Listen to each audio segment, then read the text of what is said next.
Ini yang dahsyat ya, yang saya sering katakan bahwa semua dalam Islam itu pokok-pokoknya terkorelasi. Jadi antara ini akidah, ibadah, bahkan turunannya muamalah sampai ke akhlak, itu nyambung semua, ada. Jadi kalau kita bicara ke manfaat, kalau ini kan mengonfirmasi yang ke sini, ke akidah. Yang tadi itu. Kalau kita bicara manfaat, berarti aspeknya ke muamalah tuh. Ya, khususnya terkait dengan lingkungan. Karena ibadah sendiri adalah praktek muamalah kita dengan Allah, pembuktian kebertuhanan kita kepada Allah. Kalau sudah bicara ke sini, umumnya kan arahnya ke sini nih. Ya, dampak kepada kehidupan kita dalam berinteraksi dengan lingkungan, dengan manusia, dengan kehidupan dan sebagainya. Maka Allah langsung menjawab, Allah sendiri yang langsung menjawab. Satu, manfaat sholat itu pertama, bisa melatih pribadi kita menjadi lebih baik. Menjadikan seseorang insan beriman menjadi baik. Masih ingat? Seseorang itu jadi baik kalau bisa mengelola dirinya kan? Nafasnya, jiwanya, supaya tidak berdiri sendiri di sifat fujur. Mungkar yang diingkari oleh hati, perbuatan-perbuatan nampak, ya mohon maaf sekali, berdusta, kan? Merampok, membunuh, menipu, korupsi, dan sebagainya. Ya ini, nyogok, itu mungkar. Makanya saat nyogok kan hatinya mengingkari, saat korupsi hatinya mengingkari, saat tipu-tipu hatinya mengingkari, dan seterusnya. Ini, mungkar. Nah, sholat, kalau benar mengerjakannya, itu bisa mencegah ini semua. Dan pencegahan diutamakan. Bukankah Anda yang mengatakan mencegah lebih baik daripada mengobati? Jadi kalau kita ingin mencegah diri berbuat ini, dan menjadikan secara langsung menjadi baik, bertransformasi kepada soleh baik, maka ternyata latihan dasar pertama itu sholat. Maka dalil yang muncul Quran surah ke-29 tadi, ayat ke-45. Langsung saja kepada intinya. Innas sholata tanha 'anil fahsya wal munkar. Sungguh, perhatikan cara menerjemahkannya. Sungguh, sholat yang dikerjakan sesuai ketentuan dan aturannya itu. Innas sholah, ingat alif lamnya. Terjemahkan alif lamnya. Innas sholata, bukan inna sholata, innas sholah. Sungguh, sholat yang dikerjakan dengan benar itu. Sesuai dengan ketentuan dan aturannya. Tanha 'anil fahsya'i wal munkar. Maka hasil dari itu bisa mencegah pelakunya dari perbuatan keji dan munkar. Jelas ya? Nah, jadi kalau ada orang-orang yang sholat, tapi masih nampak pada dirinya perilaku keji, fahsya, dan munkar, dicek ini. Boleh jadi sholatnya belum sesuai dengan ketentuan dan aturannya. Nah, yang kedua, sholat menghadirkan ketenangan kepada jiwa. Lebih tenang. Orang sholat itu tenang bawaan jiwanya. Dan jiwa yang tenang melahirkan pikiran yang cemerlang. Jiwa yang tenang melahirkan perilaku yang menawan. Jiwa yang tenang melahirkan segala ide-ide yang penuh dengan kebaikan dan kemuliaan. Sedangkan di Quran surah ke-13 ayat ke-28, sumber ketenangan itu zikir.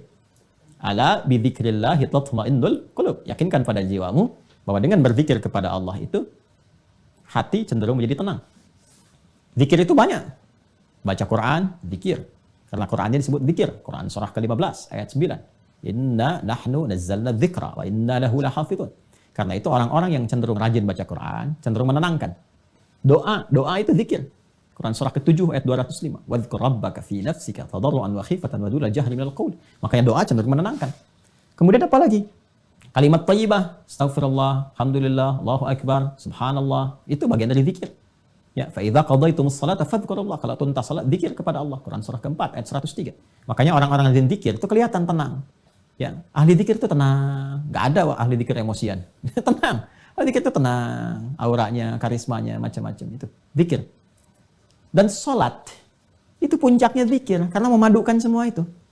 Dalam sholat ada takbir, Allahu Akbar. Dalam sholat ada tahmid, Alhamdulillah. Dalam sholat ada apa lagi? Ada tasbih, Subhanallah, Subhana rabbiyal a'la wa bihamdi. Dalam sholat ada istighfar, Allahumma ighfirli, Subhanakallahumma bihamdika, Allahumma ighfirli. Dalam sholat ada Al-Quran, Al-Fatihah, baca Al-Quran. Ya, dalam sholat rukuk, sujud ada doa, dan seterusnya. Gabungan. Makanya orang sholat itu harusnya cenderung lebih tenang. Dan sholat disebut zikir. Balik ke Quran surah 20, Toha, ayat 14. Disebutkan ketika Allah mengaitkan sholat dengan iman, faedahnya zikir. Innani anallahu la ilaha illa ana fa'budani wa aqimis salata li zikri. Ya, tunaikan sholat dengan benar sebagai zikir kepadaku. Zikir kepada Allah itu puncaknya dalam sholat. Makanya sholat itu dahsyat. Jangankan sholat saat mau dilakukan, tempat sholatnya aja bikin tenang. Ya. 3. Sarana curhat terbaik yang mempercepat pengabulan doa. Ini, percepat terkabulnya doa. Sarana curhat terbaik kepada Allah. Ya, ingin menyampaikan apa, curhatkan kepada Allah dalam bentuk doa. Quran surah ketiga contoh, Ali Imran, ayat 38 sampai 39. Ya, tentang kisah Nabi Zakaria yang divonis nggak mungkin, yang mustahil kata manusia punya keturunan. Nabi Zakaria sudah beranjak sepuh, fisiknya sudah letih, rambut memutih. Ya, istri terutama divonis dengan hal-hal teknis secara medis yang katanya tidak mungkin punya keturunan. Apa yang dilakukan? Curhatnya kepada Allah. Beliau sholat. Sholat tuh, solusinya sholat. Ya, hunalika da'a Zakaria Rabbah, di mihrab itulah, di mihrabnya Maryam dia berdoa. Sholat.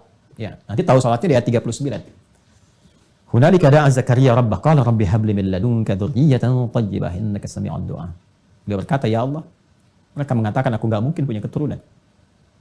Ketika mereka mengatakan tidak mungkin, maka aku beralih kepadamu yang tidak punya batas dalam kemungkinan. Nah, itu tanda ya. Itu fikih Quran tuh. Jadi kalau orang sudah mengatakan ini nggak mungkin bu, ini nggak bisa pak, itu tanda langsung dari Allah bahwa Allah ingin mengabulkan apa yang Anda mohonkan langsung tanpa perantara.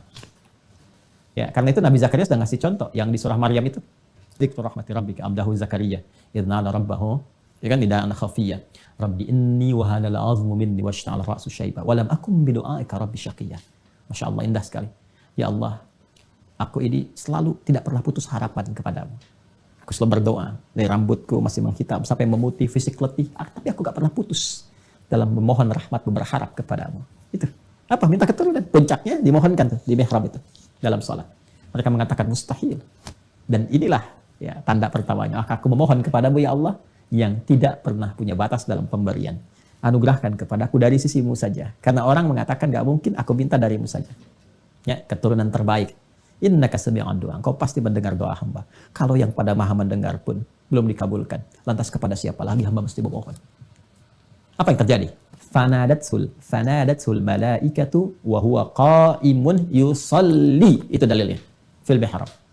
Maka seketika turun malaikat, sedangkan Nabi Zakaria itu masih berdiri dalam sholat. Masih berdiri. Artinya belum selesai sholatnya. Baru selesai berdoa. Seketika turun, menyampaikan annallaha yubashshiruka bi Yahya. Beri kabar kau akan punya anak, dapat kabar dari Allah. Jadi dikabulkan akan punya anak, istrimu akan mengandung. Ya, dan namanya diberikan oleh Allah Yahya. Hidup yang kata orang mustahil. Ada dari rahim seorang perempuan yang divonis secara medis, klinis, monofus dan mandul punya keturunan, kata Allah, enggak ada yang mustahil bagiku. Jadi terjadi. Mudah bagi Allah menjadikan segala yang bisa terjadi. Salat mempercepat hadirnya kesuksesan dan kebahagiaan. Ya. Kita gabungkan 4 dan 5. Mempercepat kesuksesan dan menghadirkan kebahagiaan. Sukses dan bahagia. Ya, komplit tuh 5. Salatnya 5 waktu, 5 faidah. Sukses dan bahagia. Kalau kita gabungkan sukses bahagia ini, namanya falah. Singkatnya begitu. Falah. Falah itu sukses dan bahagia. Quran surah ke-23 ayat 1 dan 2. Qad aflaha al-mu'minun. Saya lagi ke sini, orang beriman. Ya, Quran surah 23 al-mu'minun ayat 1 dan 2. Qad aflaha al-mu'minun. Orang beriman, kalau benar-benar iman melekat pada dirinya, identitas berimannya bagus, diimplementasikan imannya dengan ibadah yang benar, pasti menggenggam kesuksesan dan kebahagiaan. Apa ciri pertamanya? Alladzina hum fi shalatihim khashi'un. Ternyata pengantar pada kebahagiaan, kesuksesan itu salat. Ya. Dan ini yang paling diharapkan oleh manusia. Ya, tingkat tertingginya itu kan ini, iman. Jadi tingkat tertinggi insan beriman itu, pokoknya terserah, yang penting saya salat itu karena Allah perintahkan. Itu aja. Karena saya beriman, saya sholat. Ya, tapi kan tadi saya katakan, ada yang ciri khas anak-anak, ada yang orang dewasa matang dengan kedewasaan dan akalnya, ada yang dewasa kekanak-kanakan, masih nanya juga dan sebagainya. Ya, maka butuh motivasi. Apa di antara motivasi yang terkuatnya ini? Sukses, bahagia. Sukses, bahagia. Nah, diperdengarkan 5 kali dalam sehari. Ini bahagianya dunia akhirat. Suksesnya dunia akhirat. Ya, Quran surah 23, Al-Mu'minun ayat 1 dan 2. Qad aflahal mu'minun. Orang beriman, kalau benar-benar iman melekat pada dirinya, identitas berimannya bagus, diimplementasikan imannya dengan ibadah yang benar, pasti menggenggam kesuksesan dan kebahagiaan. Apa ciri pertamanya? Alladzina hum fi shalatihim khashi'un. Ternyata pengantar pada kebahagiaan, kesuksesan itu salat.